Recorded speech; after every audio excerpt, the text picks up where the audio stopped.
message vous est présenté par l'Assemblée chrétienne Le Tabernacle. www.letabernacle.net. Le titre de ce message est le suivant: La prière fervente du juste.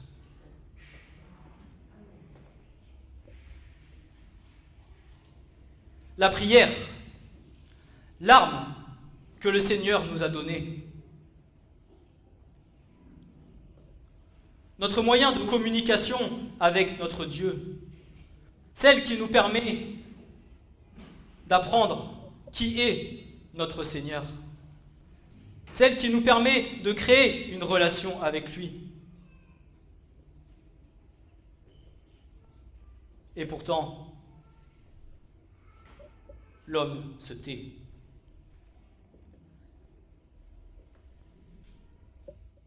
Mais si je dis ces choses, ce n'est pas simplement pour la relation que nous devons avoir avec le Seigneur.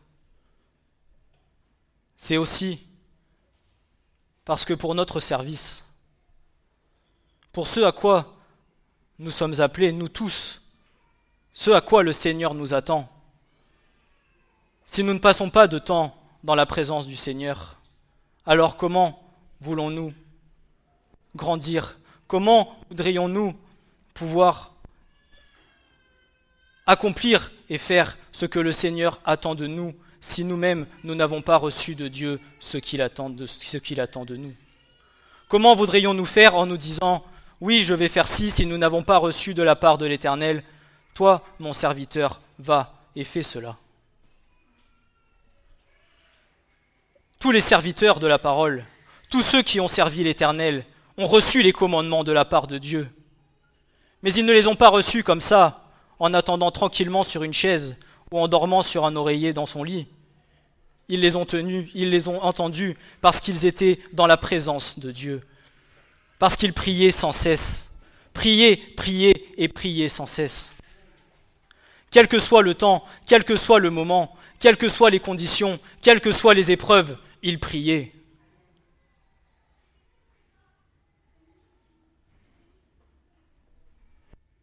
Et il en va pour chacun de nous. Comment voudrions-nous accomplir la volonté de Dieu si avant même nous ne savons pas ce que l'Éternel attend de nous?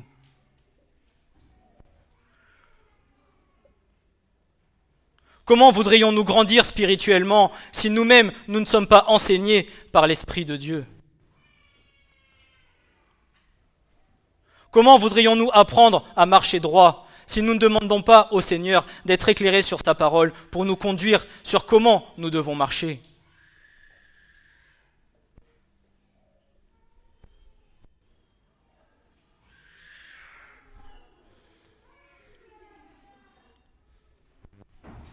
Et le Seigneur, à travers ce message, m'a dit quelque chose en me disant « Mon fils, si toi tu ne viens pas chercher la nourriture que moi je te donne, comment veux-tu donner au peuple et transmettre au peuple le message que moi je veux donner?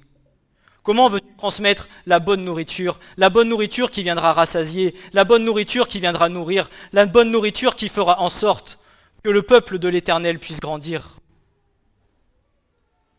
Mais c'est valable pour chacun d'entre nous. Si nous ne nous nourrissons pas de la parole de Dieu, comment voulons-nous nourrir ceux du dehors?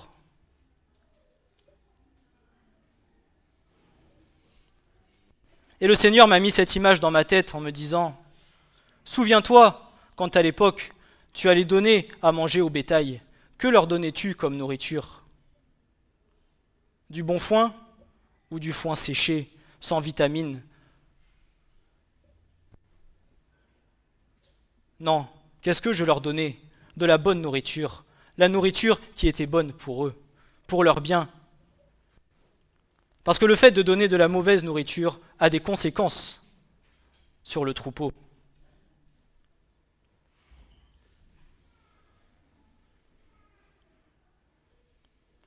Alors il en va de chacun d'entre nous, et d'autant plus de nous qui annonçons la parole, de nous assurer que la nourriture que nous donnons n'est point de la nourriture fanée, n'est point de la nourriture sans fruits, n'est point de la nourriture sans vie, mais que cette nourriture-là puisse venir et fortifier le peuple de l'Éternel. Fortifier ceux qui entendent, encourager ceux qui entendent, nourrir ceux qui entendent. Parce que le peuple de Dieu ne se nourrira pas de pain seulement, mais de toute parole qui sort de la bouche de l'Éternel. Notre première nourriture est la nourriture spirituelle qui vient du ciel.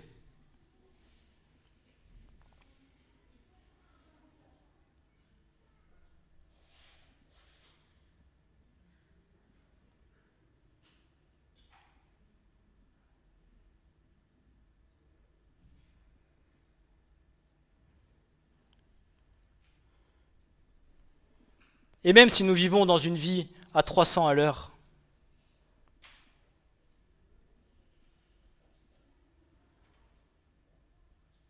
le Seigneur nous demande d'avoir le temps pour la prière. Parce que c'est notre plus grande arme.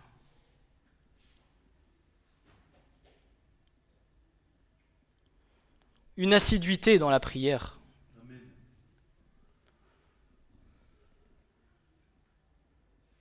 Et on l'a suffisamment entendu.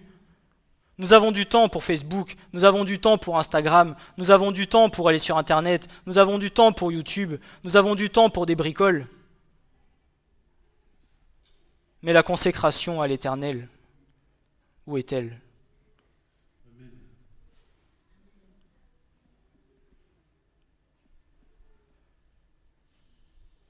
Et si nous ne nourrissons pas de la vérité, si nous ne nous nourrissons pas de la bonne parole de vie, alors comment transmettre la parole de vie à notre prochain pour qu'il soit sauvé ? Il n'en va pas de d'abord aller voir l'homme et de lui témoigner de Dieu, mais d'abord de se nourrir des choses d'en haut et de donner à l'autre ce que le Seigneur nous a transmis. Et que toute chose se fasse non pas par la chair et par nos forces, mais par l'Esprit de Dieu. Parce que l'Esprit de Dieu a une puissance bien plus agissante envers notre prochain ou envers le cœur de notre prochain qu'envers nous-mêmes. Que nous, envers notre prochain.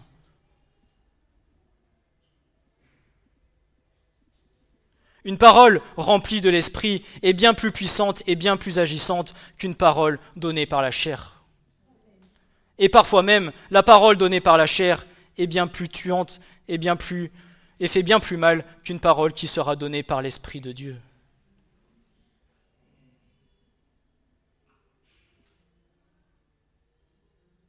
C'est pour cela que la parole de Dieu dit « Soyez sans cesse remplis du Saint-Esprit ».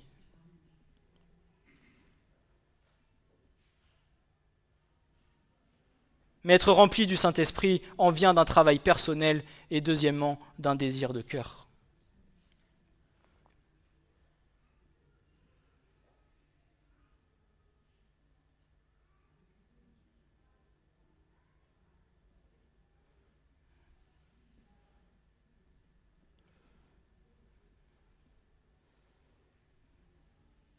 L'action de la prière chez un enfant de Dieu fait référence à une communication aux multiples facettes qu'il nous faut entretenir avec Yeshua, notre Messie, nous donnant accès au trône de la grâce. Elle est notre seul moyen de communication avec l'Éternel, nous permettant ainsi d'établir une relation de cœur à cœur avec lui. Un moyen sans lequel nos réponses pour nos vies ne sauraient venir. Toute réponse pour ta vie, toute réponse pour ma vie ne saurait venir sans le besoin de la prière.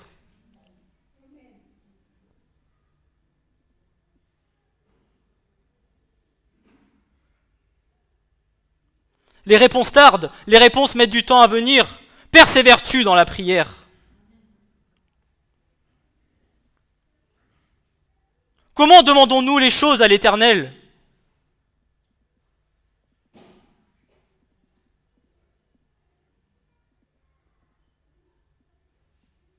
Nous ne nous adressons pas à notre pote du travail, nous nous adressons à Yeshua, Dieu, le Messie, le roi des rois et le Seigneur des seigneurs.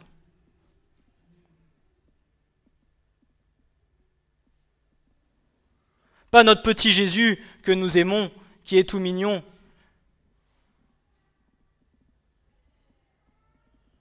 Nous nous adressons au Fils de Dieu.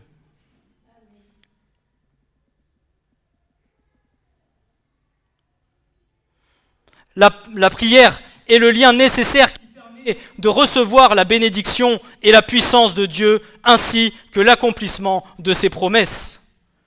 Il nous faut comprendre que dans son plan de salut pour l'humanité, Dieu a fait en sorte que nous, qui sommes nés de nouveau et appelés enfants de Dieu, soyons ses collaborateurs dans le processus du plan de rédemption. Dieu s'est en quelque sorte limité à la prière fidèle et persévérante de son peuple. De nombreuses choses n'auraient jamais été accomplies dans le royaume de Dieu sans l'obéissance et l'intercession des serviteurs oints de l'Éternel. Pourquoi croyez-vous que jusqu'à présent, toute chose et toute la volonté de Dieu s'est accomplie ? Oui, parce que l'Éternel Dieu fait ce qu'il désire, mais autrement, parce qu'il y en a qui se sont tenus à genoux devant la face de Dieu. Pourquoi aujourd'hui es-tu dans cette pièce à venir louer et adorer ton Dieu ? Pourquoi as-tu la grâce aujourd'hui d'avoir été sauvé et d'avoir rencontré le Seigneur sur le chemin de ta vie ? Pourquoi ?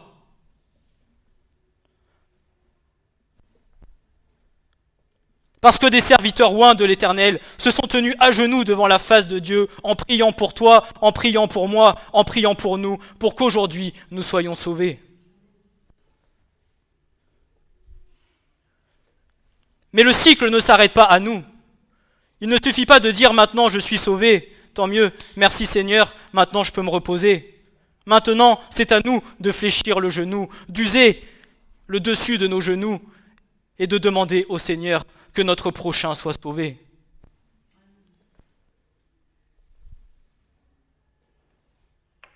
À commencer par nos frères, par nos sœurs, par nos parents, par nos enfants, par ceux de nos familles, par tous les proches que nous avons autour de nous.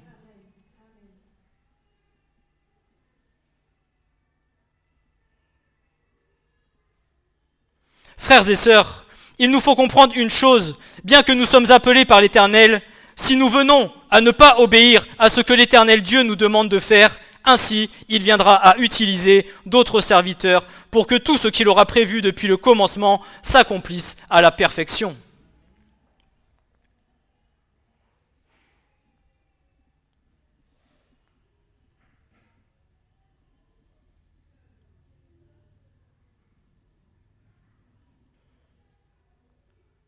Il ne suffit pas de choisir et de cocher ce qui t'arrange de faire de ce que le Seigneur t'a donné. Ce n'est pas un menu à la carte où tu dis « Ah ça Seigneur en entrée, ça me convient pas, j'ai pas envie de le faire, du coup je préfère prendre que le plat et le dessert Seigneur, je préfère mieux. » Le Seigneur attend que nous fassions ce qu'il nous demande de faire. Est-ce que nous obéissons au commandement de l'Éternel, de tout ce qu'il nous a ordonné de faire?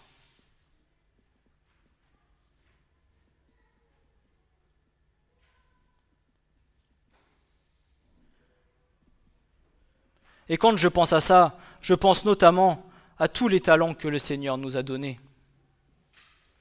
Que faisons-nous de nos talents? Est-ce que nous les utilisons pour le bien du royaume de Dieu, ou est-ce que nous les laissons de côté en nous disant « Je les enterre et on verra plus tard ». Seulement, bien que tu ne veuilles pas faire ce que le Seigneur de Dieu, ce que le Seigneur te demande de faire, ne t'inquiète pas, il utilisera quelqu'un d'autre pour faire ce qu'il avait prévu de faire avec toi. Mais seulement toi ou moi, nous passerons à côté des promesses de Dieu.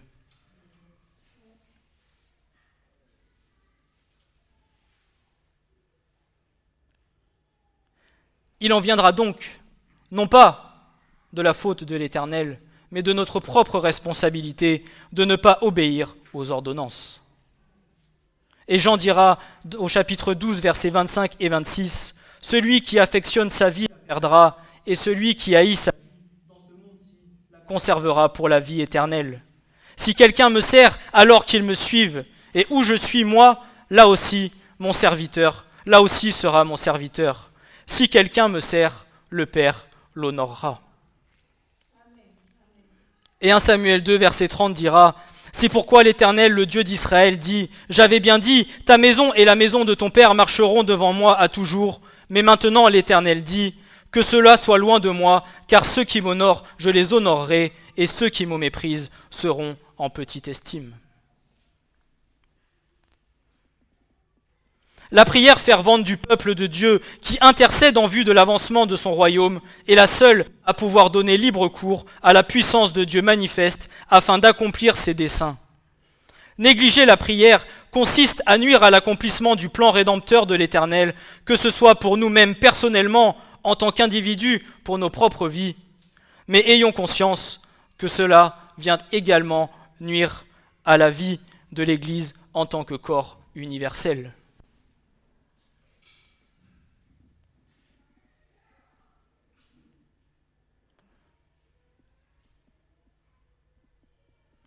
Le manque de temps dans la présence de Dieu ne vient pas nuire uniquement qu'à nos vies, mais vient nuire également dans tout le corps de l'Assemblée, dans tout le corps de Christ.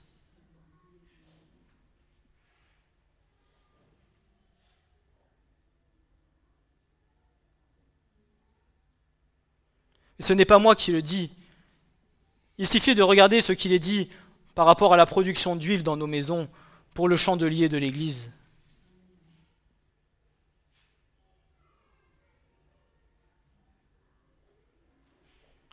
Est-ce que vous voulez un feu au milieu de nous ?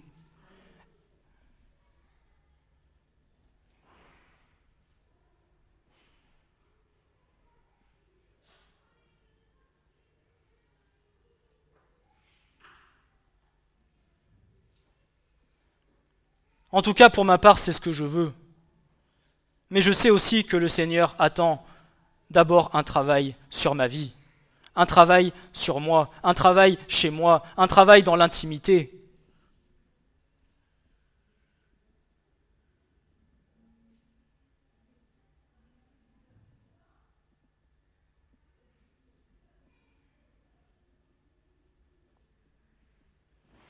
Est-ce que tu aimes le corps ?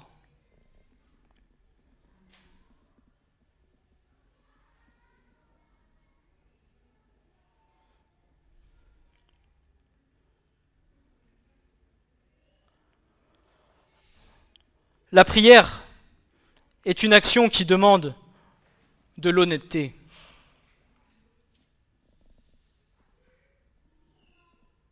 C'est-à-dire un cœur sincère. Dans quel état de cœur sommes-nous lorsque nous venons nous présenter devant Dieu ? Est-ce qu'en même temps que nous prions, nous venons à penser à tous les problèmes que nous allons avoir au travail et comment est-ce que nous allons gérer les problèmes, ou est-ce que nous sommes en communion de cœur à cœur avec l'Éternel, prêts à recevoir ce qu'il a à nous dire ?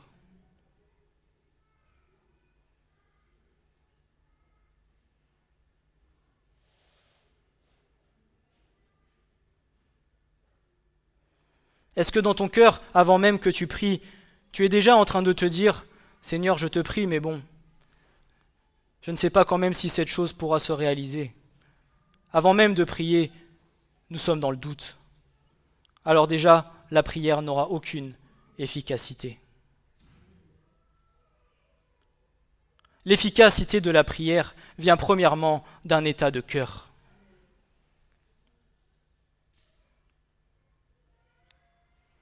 La prière est une action qui demande de l'amour, une action qui demande de l'assiduité, du temps, de la persévérance, de la ferveur, de la foi, de l'obéissance, de l'humilité, tous les critères indispensables dans la marche d'un enfant de Dieu désirant suivre les voies de son maître. À nous de voir si nous voulons être pris ou laissés lorsque le Messie reviendra enlever son épouse sans tache et irrépréhensible.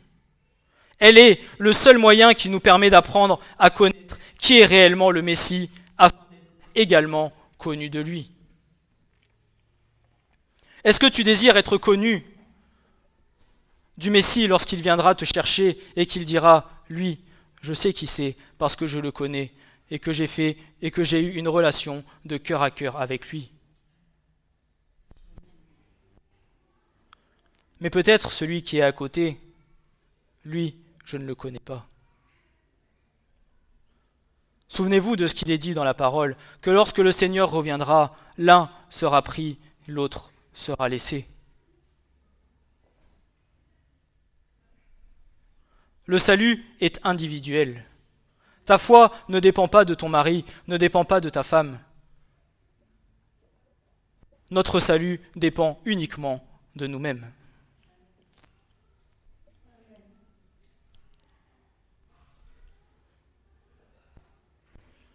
La parole de Dieu dira même, « Mais quand allez-vous arrêter de claudiquer des deux pieds ?» Quand allons-nous arrêter de claudiquer des deux pieds? Un coup comme ça parce que je veux, un coup comme ça parce que ça va pas.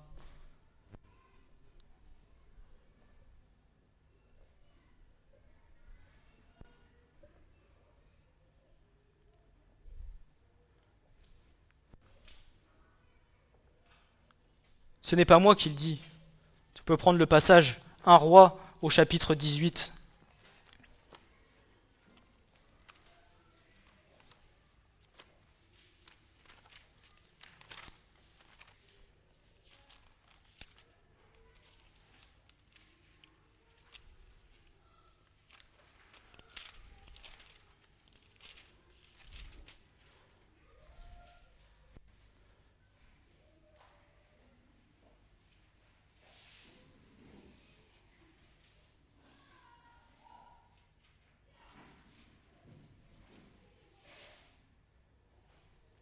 À partir du verset 17. Et Achab alla à la rencontre d'Élie. Et il arriva que quand Achab vit Élie, Achab lui dit, « Est-ce bien toi, celui qui trouble Israël ?» Et il dit, « Je ne trouble pas Israël, mais c'est toi et la maison de ton père, parce que vous avez abandonné les commandements de l'Éternel et que tu as marché après les Baals. Et maintenant, envoie, rassemble vers moi tout Israël à la montagne du Carmel, et les 450 prophètes de Baal, et les 400 prophètes des Achères, qui mangent à la table de Jézabel. » Et Achab envoya à tous les fils d'Israël, et rassembla les prophètes à la montagne du Carmel. Et Élie s'approcha de tout le peuple et dit, « Combien de temps hésiterez-vous entre les deux côtés ?» D'autres versions dira, « Combien de temps allez-vous encore claudiquer des deux pieds ? Si l'Éternel est Dieu, alors suivez-le, et si c'est Baal, alors suivez-le. » À chacun d'entre nous de savoir qui nous voulons suivre, qui nous voulons servir, qu'est-ce que nous voulons dans nos vies.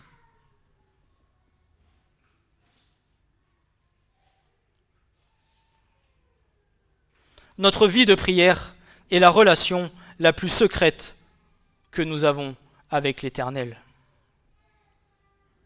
Frères et sœurs, pour un véritable serviteur de Dieu, quel que soit le service dans lequel l'Éternel l'a appelé, sa vie et ses convictions les plus profondes sont nées dans sa communion secrète avec l'Éternel.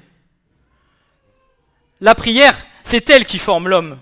La prière forme le serviteur. La prière forme tout homme que l'Éternel aura choisi, élu et établi pour son royaume. À nous de voir si nous voulons nous laisser façonner tel l'Éternel l'aura désiré, ou bien si nous voulons rester tels que nous sommes sans avoir l'utilité que le Seigneur attend de nous. À nous de voir ce que nous attendons.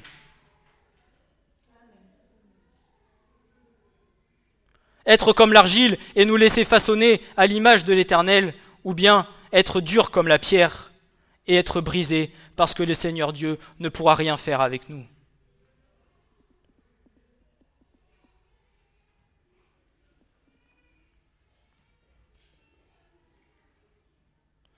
Bien qu'il soit triste de le constater, nos vies de nos jours sont faibles en prière.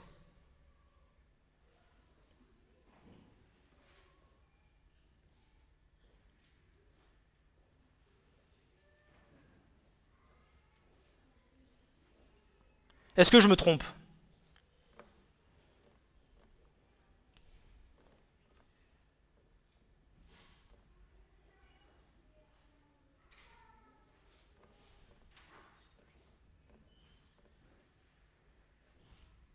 C'est à chacun de juger sur sa propre vie, mais je parle de manière générale. Je ne juge personne, je ne suis pas là pour juger, c'est le Seigneur qui fait. À chacun de s'analyser soi-même et de voir les points qu'il a à reprendre et les points sur lesquels nous devons améliorer nos vies.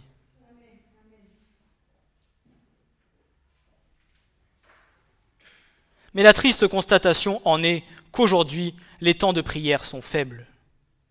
Pourtant, on se disait, avec toutes les technologies qui vont arriver, oh, on n'a plus besoin d'aller au champ, on n'a plus besoin de travailler dur, on peut se coucher, on peut se lever tard le matin, on peut se coucher tôt le soir.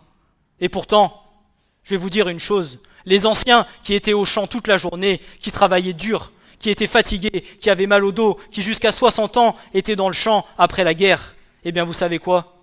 Ils priaient plus que nous. Parce qu'ils étaient moins pris par les réseaux sociaux, par Instagram, par Internet, par YouTube, par la télé, par toutes ces choses. La seule chose qu'ils avaient, c'était la relation avec la famille et leur relation avec Dieu.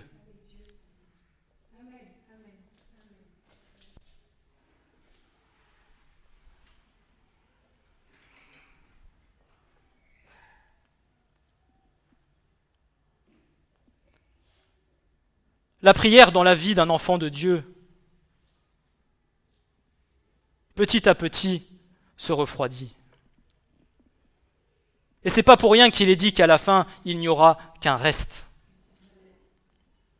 Parce que c'est ce reste-là qui aura entretenu une relation profonde et de cœur à cœur avec son Dieu.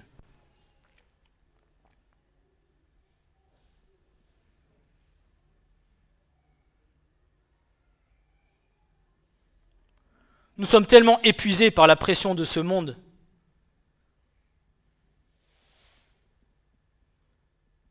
que dès qu'il faut nous lever tôt le matin, nous sommes fatigués et nous ne voulons pas nous lever et nous disons « je commence à 8 heures, je vais me lever à 8h moins le quart, comme ça c'est bon, je pourrai aller travailler tout de suite. » Plutôt que de se lever tôt, de passer du temps devant Dieu et ensuite, à partir de là, se dire « Seigneur, c'est toi qui conduis cette journée, je te la remets, je te la dépose », de venir se remplir de la pleine présence de Dieu, de la nourriture spirituelle, de la nourriture de la parole que le Seigneur veut nous donner. Et peut-être qu'une parole que le Seigneur nous aura donnée viendra nous accompagner tout au long de la journée que nous aurons à affronter. Mais sauf que seulement, si vous regardez bien, nous venons nous priver de cet avantage et de cette grâce que nous avons.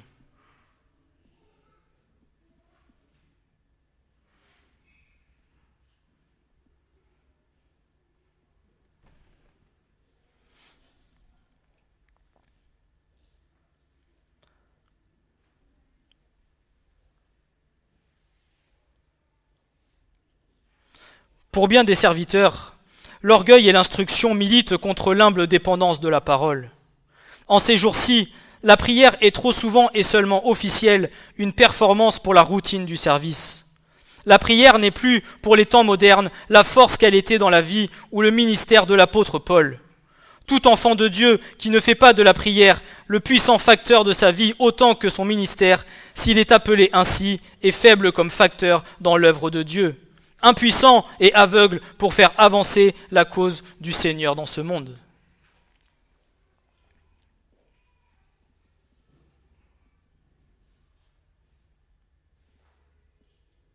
Comme on le dit souvent, il ne suffit pas simplement de venir d'écrire un message, de venir avec 2 feuilles derrière un pupitre et de dire « c'est bon Seigneur, j'ai écrit 3 feuilles, je vais pouvoir donner le message, une fois que ce sera donné. »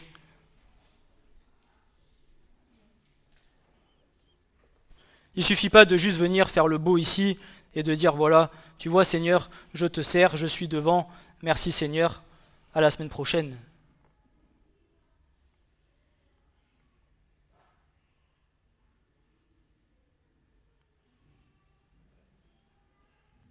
La vie que le message portera sera d'abord dans notre relation d'intimité avec Dieu.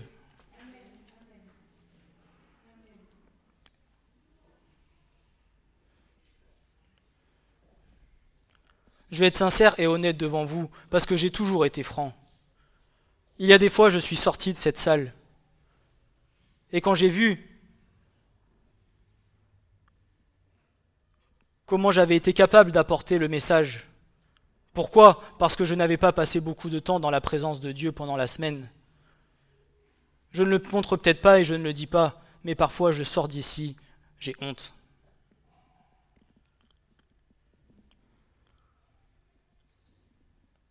Peut-être suis-je trop exigeant avec moi-même, mais je sais qui je sers.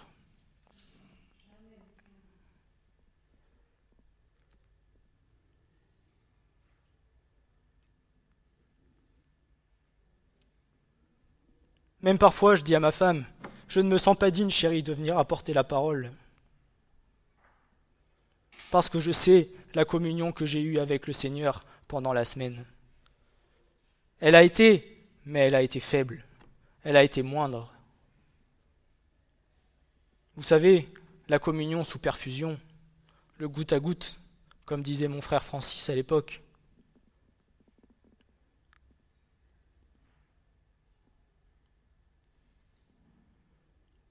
Est-ce que nous voulons nous abreuver de la nourriture de Dieu ou est-ce que nous voulons simplement avoir la juste dose pour survivre et ne pas mourir? Mais si nous tous sommes au goutte à goutte,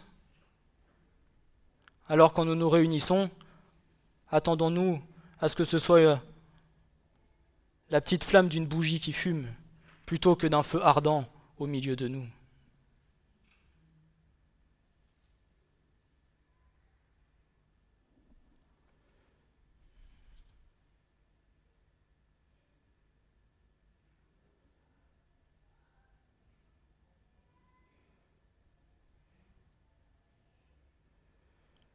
La prière n'est pas une routine. La prière n'est pas une habitude.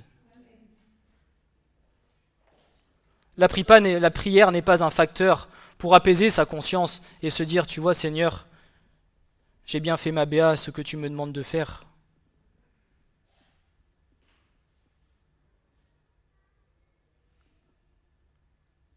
La prière est ta relation intime avec ton Dieu.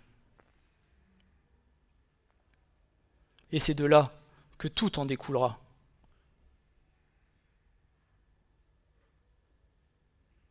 C'est la source de nos vies.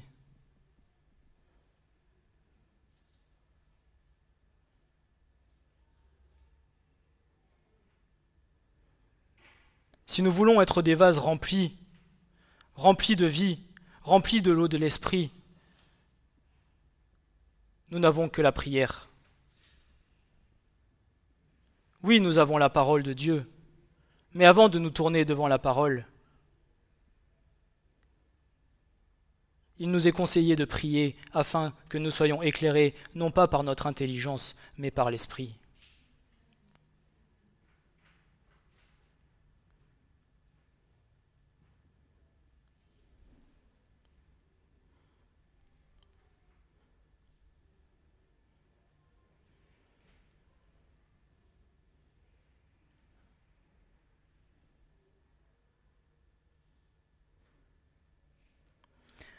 Ce qu'un serviteur est dans la prière pour Dieu, pour lui-même, pour son peuple, il l'est aussi par sa puissance pour le réel bien des âmes. C'est là que se forge sa vraie fécondité et sa vraie fidélité à Dieu pour le temps et pour l'éternité. Il est impossible au véritable chrétien de garder son esprit en harmonie avec la nature divine de sa vocation céleste sans prier beaucoup. C'est une sérieuse erreur de croire que nous puissions rester capables et à la hauteur de notre tâche simplement par la tension de notre devoir, par la routine de notre service ou encore par sa laborieuse fidélité à l'œuvre. La prière rafraîchit le cœur du serviteur de Dieu, le garde en contact avec son Seigneur. Elle élève son ministère évitant ainsi de faire de celui-ci une simple profession. Elle fait fructifier la routine et fait marcher toute chose avec la facilité et la puissance de l'onction divine. C'est ce que je vous disais tout à l'heure. Il ne suffit pas de venir ici, de faire un message, d'écrire et de donner. Non, la parole de Dieu doit donner la vie, doit apporter la vie, doit porter du fruit, doit nourrir, doit encourager, doit restaurer, doit fortifier.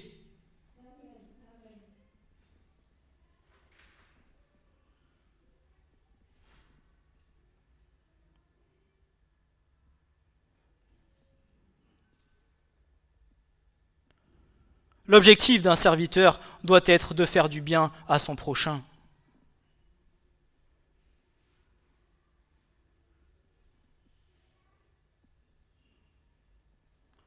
Lorsque tu viens et que tu vas témoigner de Christ à ton prochain, de quoi te réjouis-tu le plus? De voir que son cœur est touché, ou bien de dire devant Dieu, tu vois Seigneur, j'ai fait une belle chose. Il y a plus de plaisir à donner qu'à recevoir.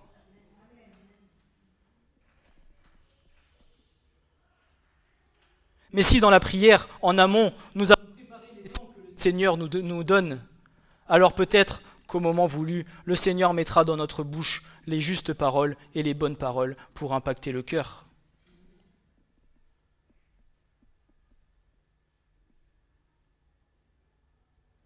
Parce que toute chose qui est faite, ce n'est pas nous qui le faisons, mais c'est le Seigneur qui fait.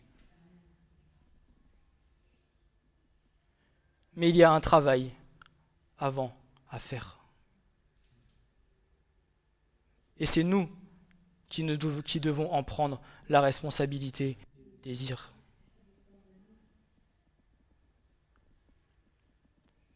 Mais peut-être n'y arrives-tu pas. Peut-être te dis-tu, pourtant Seigneur, c'est le désir de mon cœur, mais tu vois Seigneur, ça ne marche pas, j'y arrive pas. Prie, demande au Seigneur, reconnais tes difficultés, reconnais que c'est compliqué, et le Seigneur t'aidera.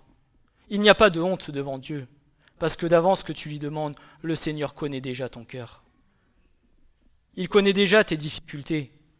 Il sait déjà où tu as du mal. Nous ne sommes pas parfaits du premier coup. Nous avons tous des combats, nous avons tous des épreuves. Mais là où le Seigneur regarde, c'est au désir de ton cœur. Alors si ton cœur est prêt et disposé, et que tu lui demandes de tout ton cœur, il le fera.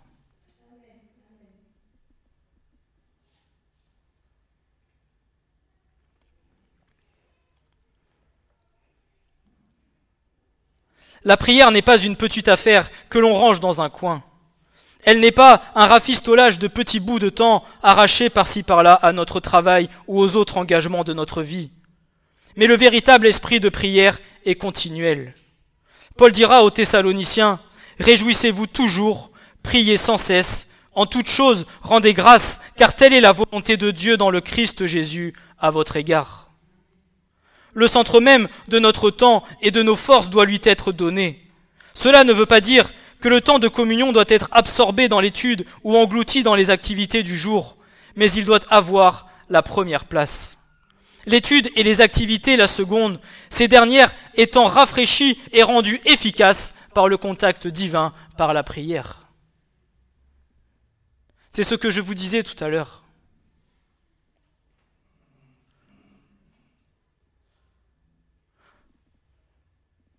Sûrement que bien souvent, nous avons des difficultés à affronter les épreuves de la journée, parce qu'en amont, nous n'avons pas remis au Seigneur cette journée qui nous attendait, et alors nos cœurs ne sont pas prêts et disposés à affronter ce qui nous attend.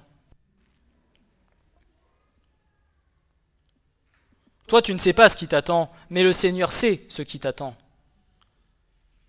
Et peut-être le matin, t'aurait-il donné une bonne parole, ou dans la journée, pendant le combat, le Seigneur t'aurais remis cette parole sur ton cœur, et toute la journée, tu aurais repassé ceci, afin de t'encourager, afin de te fortifier, afin de tenir ferme.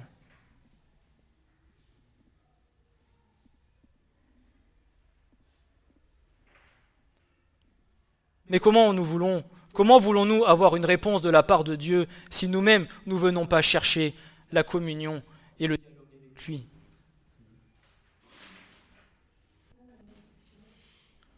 Quand tu veux savoir si ta femme va bien, ou quand tu veux savoir ce qu'elle a fait dans la journée, tu ne la regardes pas comme ça, et tu attends pendant 3 heures qu'elle te dise ce qu'elle a fait dans la journée. Tu vas et tu vas établir le dialogue. Alors si tu veux une réponse de la part de Dieu, d'autant plus le roi des rois et le seigneur des seigneurs, si toi tu ne fais pas ta part, lui, il fera la sienne, mais une fois que toi tu auras fait la tienne. Mais pas l'inverse.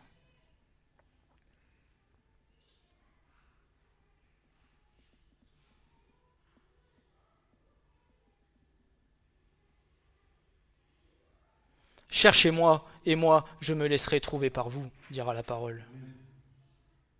Cherchez-moi. Cherchez-moi. Et peut-être au départ où tu le chercheras avec insistance, peut-être jouera-t-il un peu pour se cacher, non pas pour te faire de la peine, mais pour savoir si tu persévères. Pour savoir si vraiment c'est le plus grand désir de ton cœur, de le chercher lui et lui seul. C'est un exemple que je donne, peut-être ne le fera-t-il pas, mais je parle parce que bien souvent nous disons « Seigneur, je te prie, mais j'attends la réponse, tu ne réponds pas, Seigneur. »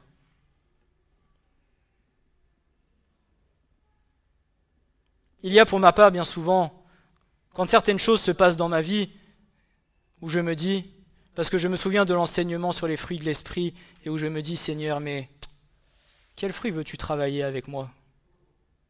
Parce que peut-être que parfois, nous avons besoin de travailler certaines choses dans nos vies. Alors le Seigneur nous crée certaines situations pour que nous puissions fructifier et grandir sur certains fruits que nous n'avons pas. Le plus grand étant avec moi la persévérance. Alors oui, parfois c'est long, c'est long, c'est long. Mais dans mon cœur, je me dis, merci Seigneur, parce que tu me fais travailler la persévérance, mais j'ai foi dans tes promesses, Seigneur, et je sais que tu agiras.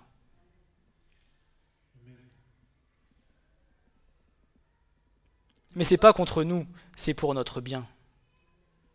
Mais à nous de ne pas lâcher, de tenir ferme et d'obéir à ses ordonnances. La prière qui affecte vraiment un ministère doit donner le ton à la vie de ce ministère. La prière qui donne au caractère sa couleur et son brisement n'est pas un passe-temps plaisant utilisé à la hâte. Elle doit entrer aussi fortement dans le cœur et la vie que le firent les grands cris de larmes de Christ. Elle doit attirer l'âme dans une agonie de désir, comme avec l'apôtre Paul. Elle doit être tissée dans toutes ses fibres, comme la prière fervente et efficace de l'épître Jacques. Elle doit être d'une qualité telle que, lorsqu'elle est versée dans l'encensoir d'or et présentée devant Dieu, l'Esprit Saint la rende vraiment spirituelle. Le Seigneur attend de nos prières qu'il y ait une puissance et une force dans nos prières.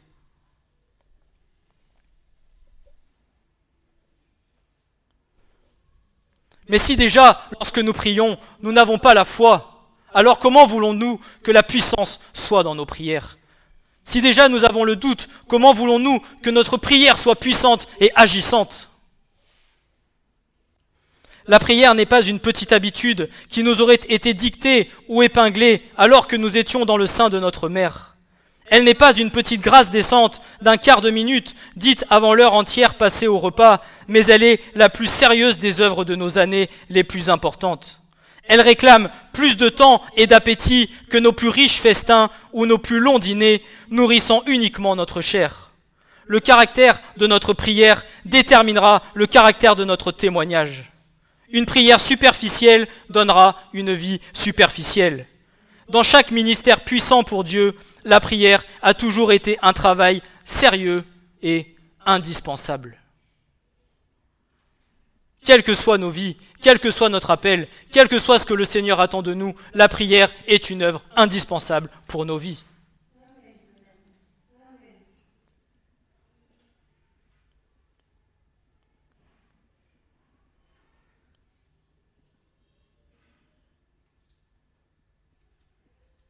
Je me souviens un jour d'un témoignage d'un frère qui disait qu'il était à un repas de famille, je ne sais plus qui c'était, qu'il était à un repas de famille et que le Seigneur en plein repas de famille lui demande de s'isoler du repas, de la table et d'aller prier. Le Seigneur demain te demande de faire cela. Tu es en plein repas de famille avec ta famille, à Noël imaginons, tu vas pour les fêtes de fin d'année à ta famille et en plein repas, le Seigneur te dit « Mon enfant, isole-toi, viens avec moi, j'ai des choses à te dire. » Que fais-tu? Tu te lèves du repas et tu vas prier ou tu dis « Attends Seigneur, c'est pas le moment, je suis en plein repas de famille, on verra plus tard. » Seulement, peut-être que pendant ce temps, le Seigneur a quelque chose d'important à te dire.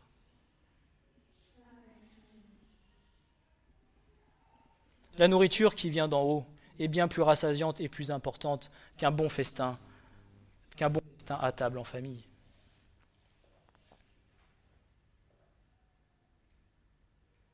Soyons sans cesse à l'écoute du Saint-Esprit.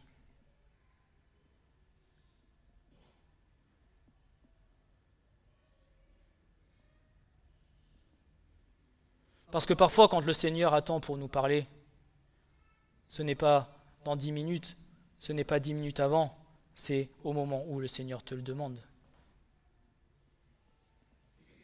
Ce n'est pas lorsque nous le désirons, mais c'est lorsque lui le désire.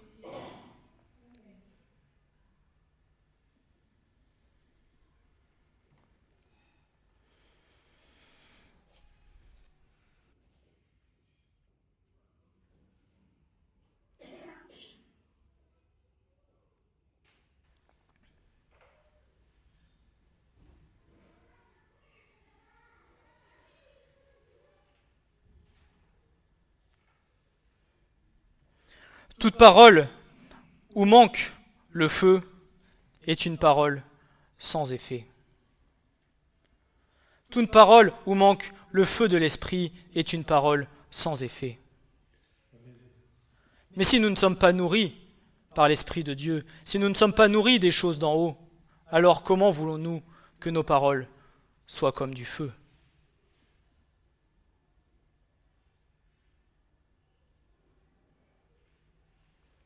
Et alors, j'ai eu une petite image un peu rigolote.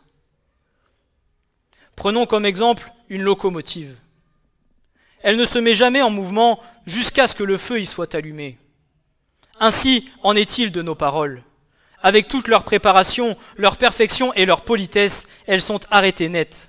En ce qui concerne les résultats spirituels, lorsque manque le feu d'en haut, la composition, la finesse et la force de la parole ne sont pas plus que du rebut jusqu'à ce que le puissant courant de l'esprit de prière soit en elle, au travers d'elle et derrière elle. Le disciple, tel chacun d'entre nous le sommes, doit, par la prière, faire entrer Dieu en action envers les gens afin de pouvoir les influencer vers Dieu par ses paroles. Il doit y avoir eu audience et plein accès auprès de Dieu avant de le pouvoir auprès du peuple. Une locomotive ne se mettra jamais en marche tant qu'elle n'aura pas reçu le feu et que le feu ait été allumé à l'intérieur. Tant que nous ne serons pas embrasés du feu qui vient d'en haut, nous serons statiques et nous ne pourrons point grandir dans la foi. Et attendons-nous à ce que nous fassions parfois même bien plus de dégâts que de choses positives pour le royaume de Dieu.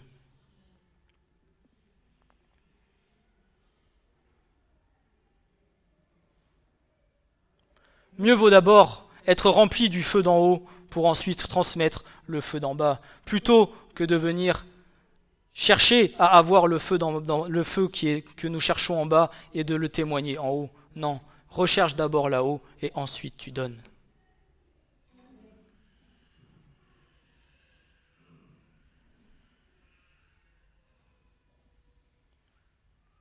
La valeur de la prière est précieuse au-delà de toute compréhension. Il est important de ne jamais la négliger. La prière est la première chose, la seconde et la troisième nécessaire à un serviteur de Dieu. C'est pourquoi la parole de Dieu dit « Prie, prie et prie ». La prière est une œuvre spirituelle et la nature humaine n'aime pas une œuvre qui est comme celle-là. La met si durement à mort. L'homme naturel désire voguer vers les cieux sous une brise favorable et par une mer. La prière est une œuvre parfois humiliante, qui parfois rabaisse l'orgueil et l'intellect, qui crucifie la vaine gloire, signe notre banqueroute spirituelle. Tout cela est dur à avaler pour la chair et le sang. Il est préférable de ne pas prier que d'avoir à supporter cela. Ainsi, nous en arrivons à l'un des maux les plus craints de ces derniers temps, et peut-être même de tous les temps, peu ou pas de prière.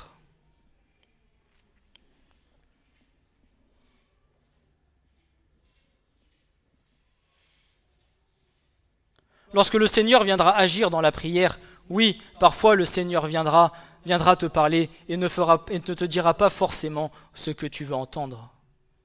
Mais le Seigneur, ton Dieu l'Éternel, est comme ton Père, tu es comme son enfant.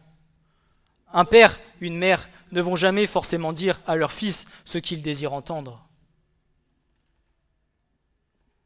Et aujourd'hui, la difficulté de ce monde, c'est que l'homme ne voudrait entendre que ce qu'il désire.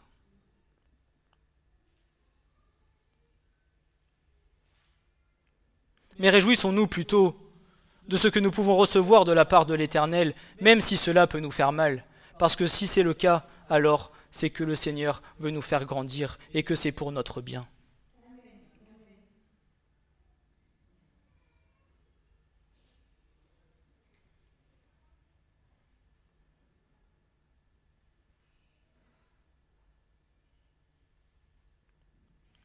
Et de ces deux mots, peu de prière est peut-être pire que pas de prière du tout.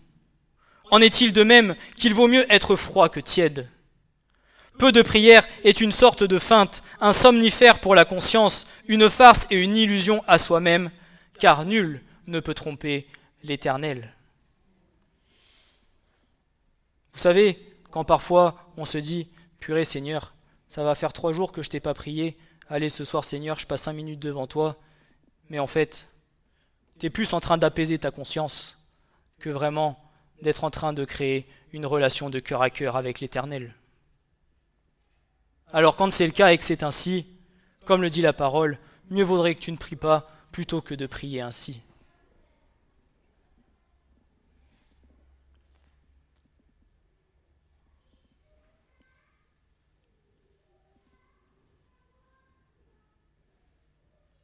Le peu d'estime que nous accordons à l'onction divine se voit dans le peu de temps que nous donnons à la recherche de la face de Dieu. Pour la plupart des témoins de Jésus-Christ, cela compte peu dans la somme des occupations journalières. Il n'est pas rare de ne trouver le chrétien en prière qu'auprès de son lit. Combien faible, vaine et piètre est une telle intercession comparée avec le temps et l'énergie qui ont consacré les saints hommes d'autrefois. Combien pauvre et misérable est notre insignifiante oraison enfantine devant les saintes habitudes des vrais hommes de Dieu de tout âge, à ceux qui ont fait de la prière leur principal travail et qui ont passé le temps en accord avec la haute estime en laquelle ils la tiennent. Dieu a confié sans conteste les clés de son royaume et c'est par eux qu'il accomplit ses merveilles spirituelles dans ce monde. L'agonie dans la prière est le signe et le sceau des grands conducteurs spirituels. Elle est les prémices des forces conquérantes dont les résultats, par Dieu, couronneront leur labeur. Aux témoins de Christ, il est ordonné de prier aussi bien que de parler. Sa mission est incomplète s'il n'accomplit pas les deux choses aussi sérieusement l'une que l'autre. L'ambassadeur peut parler avec toute l'éloquence des hommes et des anges, mais jusqu'à ce qu'il puisse intercéder avec une foi qui enrôle tout le ciel de son côté, son message sera comme un airain qui résonne ou une cymbale qui retentit. En ce qui concerne son utilisation par Dieu à des fins de salut et d'éternité.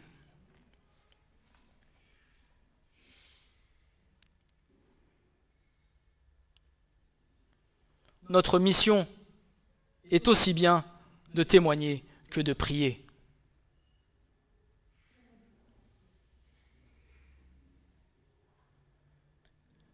Que ce soit l'un ou soit l'autre, alors nous sommes comme une cymbale qui retentit parce que nous n'avons pas la complexité de tout ce que le Seigneur demande.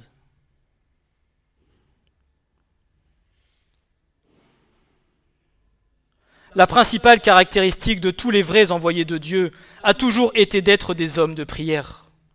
Souvent différents en beaucoup de choses, ils avaient toujours un centre commun, la prière. Ils ont pu débuter de points divers, ils ont pu voyager différentes, mais tous ont convergé vers un même point, ils étaient un dans la prière. Dieu était pour eux le centre d'attraction et pour eux la prière était le seul chemin qui conduise vers lui. Ces hommes ne priaient pas occasionnellement, ils ne prenaient pas quelques minutes régulièrement à coup par coup. Ils se tenaient tellement devant leur Seigneur que leur prière entrait dans leur caractère et les façonnait. Ils priaient tel que cela affectait leur propre vie et la vie des autres jusqu'à écrire eux-mêmes l'histoire de l'Église et influencer le cours des événements. Ils passaient beaucoup de temps dans ce saint exercice, non pas dans le but d'ajouter des mérites à leur dévotion, mais parce que c'était pour eux un travail si important et si absorbant qu'ils ne s'en arrachaient qu'avec difficulté. Est-ce qu'aujourd'hui, quand tu viens à prier,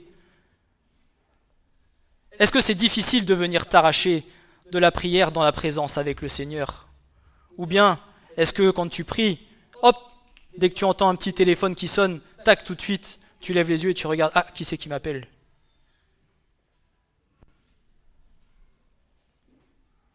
Qu'avons-nous de moins que Moïse? Qu'avons-nous de moins qu'Élie? Qu'avons-nous de moins que Paul? Qu'avons-nous de moins que Pierre? Qu'avons-nous de moins que Jacques? Si ce n'est des tempéraments différents, si ce n'est des qualités différentes, si ce n'est des caractéristiques différentes, mais tous avons été créés de Dieu.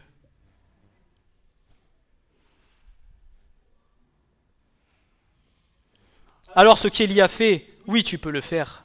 Alors ce que Moïse a fait, oui, tu peux le faire.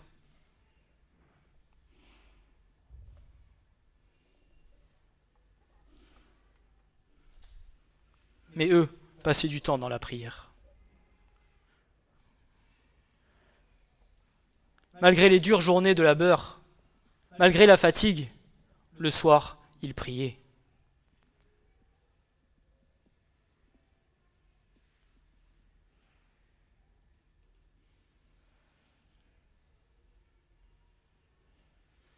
La prière était pour eux ce qu'elle était pour Paul, une lutte dans un ardent effort de l'âme. Pour eux comme pour Jacob, c'était un combat jusqu'à la victoire. Pour eux comme pour Christ, de grands cris et des larmes. Ils priaient en tout temps par toutes sortes de prières et de supplications dans l'esprit et veillaient avec une entière persévérance. Éphésiens 6, verset 18. La prière fervente et efficace a été l'arme la plus puissante des puissants soldats de Jésus-Christ. Le passage où Élie nous est présenté comme modèle 5 comprend tous les prophètes et messagers qui ont vraiment influencé leur génération pour Dieu. Il nous montre le moyen par lequel ils ont accompli leur appel.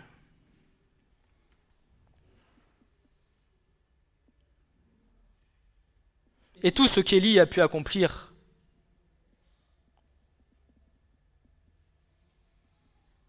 nous pouvons, nous aussi, aujourd'hui, enfants de Dieu, accomplir ces choses. Des choses différentes, pas forcément les mêmes, mais des choses avec autant de puissance, parce que nous sommes autant des instruments de l'Éternel que l'était Paul ou que l'était Élie.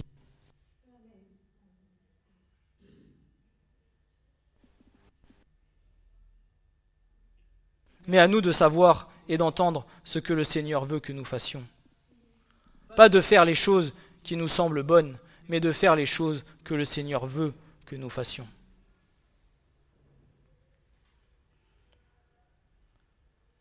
Je m'arrêterai ici pour aujourd'hui et je continuerai dans 15 jours par le passage dans le livre des rois avec Élie et les prophètes de Baal et le passage de Jacques qui dira que la prière fervente du juste est d'une grande efficacité.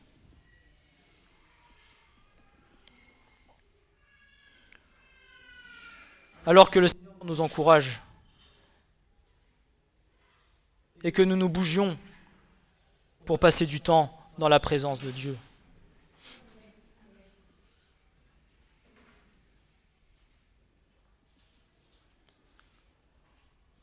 Parce que le Seigneur veut accomplir de grandes choses avec toi. Ne te dis jamais que ce que le Seigneur a fait, il ne l'accomplira jamais avec toi parce que tu n'es pas assez bien. Tu ne sais pas ce que le Seigneur veut faire. Tu ne sais pas, tu as peut-être des capacités cachées que le Seigneur veut te montrer. Mais à chacun de nous de le chercher de tout notre cœur. Amen. Ce message vous a été présenté par l'Assemblée chrétienne Le Tabernacle. www.letabernacle.net